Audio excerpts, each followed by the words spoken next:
Hey guys, and welcome to Wrestling Days. So I love doing these poster reviews and I love hearing from you guys as well.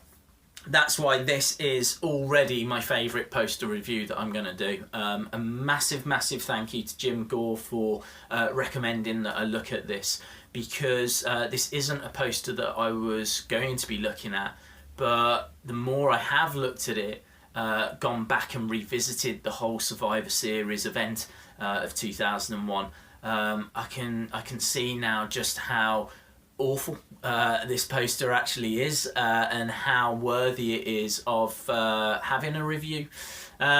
So let's go back. Let's go back to 2001. This is a key year for WWF because it is the end of the Monday Night Wars. You've got WCW who have folded earlier in that year, and now we find ourselves in the end of 2001, the end of the invasion angle. The main event for this is Team WWF going up against the Alliance. Now, the Alliance consists of WCW wrestlers, ECW wrestlers, and at this point, WWF wrestlers. You've got Steve Austin on the team. You've got Kurt Angle on the team as well. This is huge. This is the blow-off. This is winner takes all. Really, in a way, everything had been building towards this. This is a true Survivor Series match in its essence. And how do they promote that? How do they promote this clashing of three brands? How do they promote this all-out warfare, winner takes all, like this?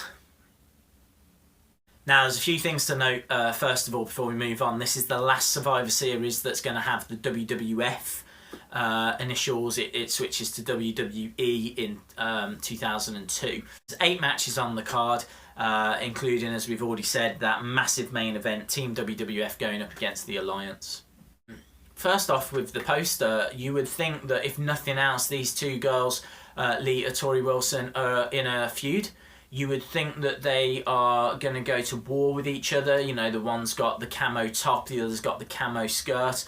And you would think that this would be for the women's title. It'd be the culmination of months and months of, angles and feuding and battles and all that kind of stuff. You'd probably think it's going to be around the main event, for these two women to be featured on the poster instead of this massive angle that is Team WWF against the Alliance. In truth, they're not. They're not in a match. They're not in a feud. In fact, Lita is competing in a 6-diva match to find the new women's champion that's been vacated. I can tell you that Trish actually goes on to win that match. Tori Wilson, it's even worse. Tori Wilson isn't even competing on this card. On the SmackDown a few days before this, she's in an intergender match, and she's competing against Regal. Regal actually powerbombs her, and the talk during this event is that she won't be coming out with Tajiri, who she's in a kayfabe relationship with at this time.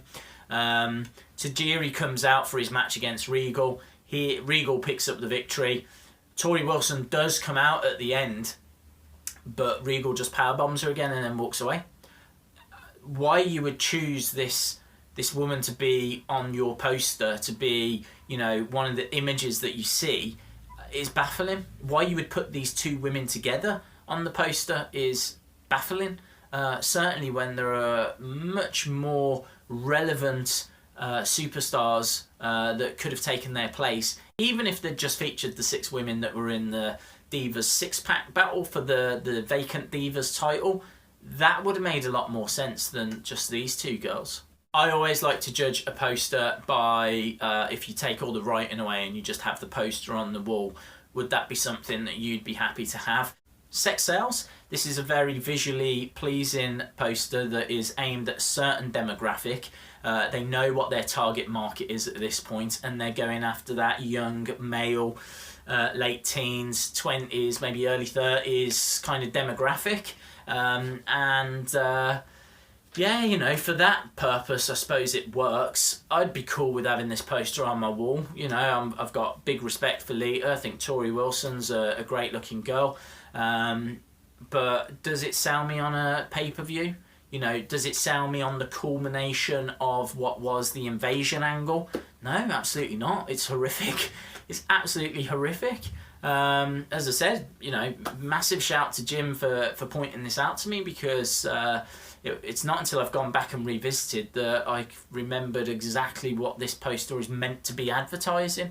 And that's how poor it is. That is how poor it is. I would have skipped over one of the most important pay-per-views in WWF history just because the poster was... If you get a chance to check out this pay-per-view, massively recommend it. It was a brilliant pay-per-view, really interesting. I enjoyed going back and just watching a few bits on there. Cool, thanks a lot for watching. I would love to hear from you guys. Any more posters you want me to look at, please let me know. I enjoy going back and looking at some that maybe I wouldn't have done. You can follow me on Twitter at Wrestling Days UK if you want to send over any requests, or drop them in the comments below. And if you haven't subscribed, then it'd be wicked if you did, because I've got more and more videos coming your way. Thanks a lot for watching, really do appreciate it, and see you again next time. Bye for now.